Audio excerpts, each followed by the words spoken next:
Keuntungan dan kerugian sewa. Sewa guna usaha memiliki beberapa keuntungan dibandingkan dengan sumber pembiayaan lainnya, antara lain, yang pertama, pembiayaan penuh. Transaksi leasing sering dilakukan tanpa perlu uang muka dan pembiayaannya dapat diberikan sampai dengan 100% atau full payout. Hal ini akan membantu cash flow, terutama bagi perusahaan atau lease yang baru berdiri atau beroperasi dan perusahaan yang sedang berkembang. Nah, yang kedua ada lebih fleksibel.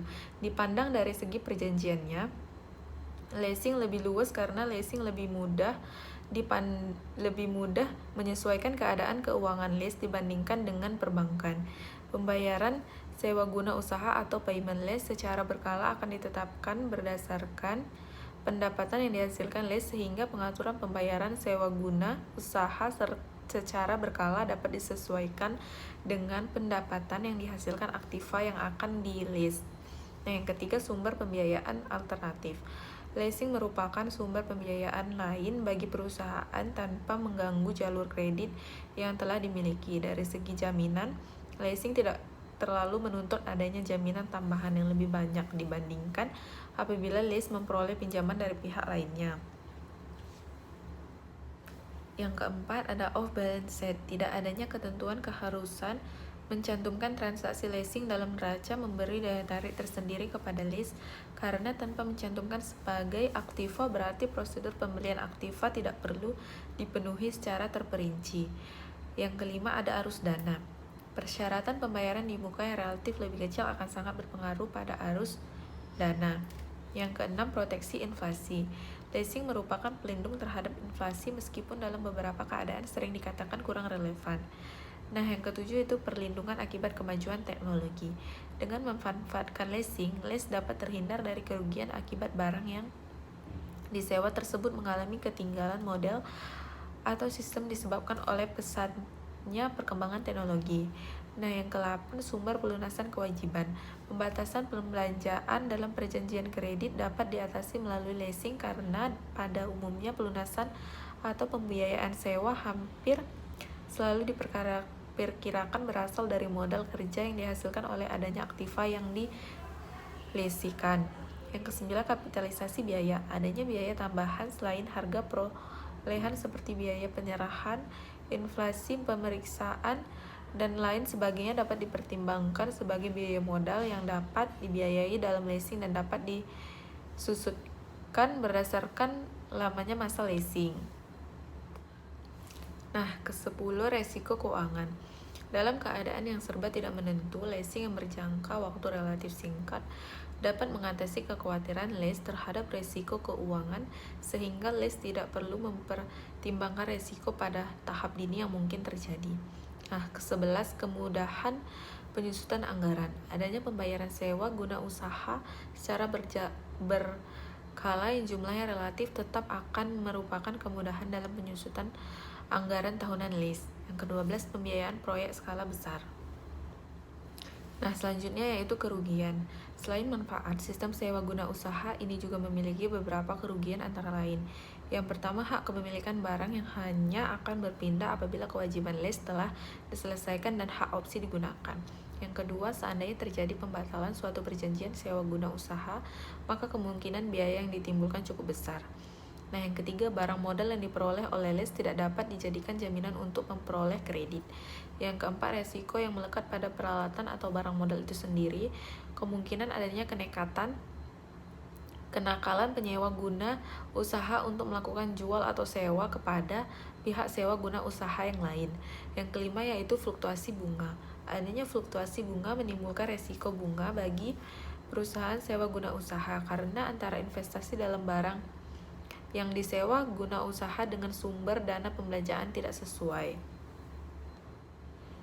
Praktik akuntansi sewa. Praktik akuntansi sewa sebagai berikut. A. Sewa usaha langsung. Dalam transaksi sewa usaha langsung, penyewa guna usaha belum pernah memiliki barang modal yang menjadi objek sewa, sehingga atas permintaan perusahaan sewa untuk membeli barang modal yang dimaksud. Nah, yang B. Jual dan sewa balik. Dalam transaksi sewa dan jual balik, pihak lease terlebih dahulu menjual barang modal yang telah dimilikinya kepada lessor dan barang modal yang sama kemudian dilakukan kontrak sewa antara lease sebagai pemilik semula dengan lessor. Nah, selanjutnya perhitungan pembayaran sewa. Adapun contoh perhitungan schedule leasing yang perlu dilakukan perusahaan adalah di sini bisa kita lihat pada tahun 2020 hutang awal di tahun sekitar 400 juta, bunga sekitar 30 juta, pokok sekitar 30 juta, totalnya itu sekitar 60 juta, hutang akhir tahun sekitar 338 juta.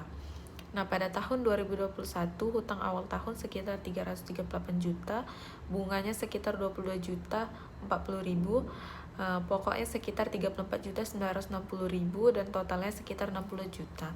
Hutang akhir tahun itu sekitar 276 juta. Nah, pada tahun 2022, hutang awal tahun sekitar 276 juta, bunganya sekitar 20 juta 80 ribu, pokoknya sekitar 39.920.000, totalnya sekitar 62 juta, hutang akhir tahunnya sekitar 214 juta. Nah, pada tahun 2023, hutang awal tahun sekitar 214 juta, bunganya sekitar 17 juta 120.000, pokoknya sekitar 44 juta 880.000, dan totalnya sekitar 62 juta, dan hutang akhir tahunnya itu sekitar 152 juta. Nah, pada tahun 2024, hutang awal tahun sekitar 152 juta, bunganya sekitar 12 juta 160 ribu, dan pokoknya sekitar 139 juta 840 ribu, dan totalnya sekitar 152 juta. Nah, selanjutnya yaitu jurnal transaksi akuntansi sewa guna yang harus dibuat pada awal periode dengan menggunakan sewa pembiayaan sebagai berikut. Nah, pada tanggal 1 bulan 1 2020, keterangan kendaraan debitnya sekitar 12 juta, hutang leasing kredit sekitar 12 juta. Nah, pada tanggal 31 bulan 12 2020, hutang leasing debitnya sekitar 30 juta, beban bunganya debit sekitar 32 juta, dan kas kredit sekitar 62 juta. Dan pada tanggal 31 bulan 12 2020, beban depresiasi debitnya sekitar 80 juta, akumulasi depresiasi kreditnya sekitar 80 juta.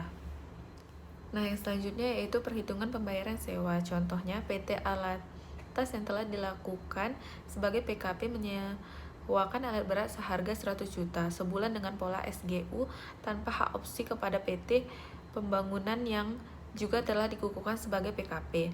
Harga sewa per bulan yaitu sekitar 100 juta, PPN 10% dikali 70% sekitar 10 juta, dan totalnya itu sekitar 110 juta. Dan PPh pasal 23 atas sewa 2% dikali 100 juta, yaitu 2 juta, total pembayaran yaitu 98 juta. Selanjutnya ayat jurnal yang dibuat atas transaksi tersebut. Yang pertama, pihak lesor kas dan bank sekitar 98 juta, PPh pasal 23 dibayar di muka 2 juta, PPN keluaran 10 juta, penghasilan sewa 100 juta.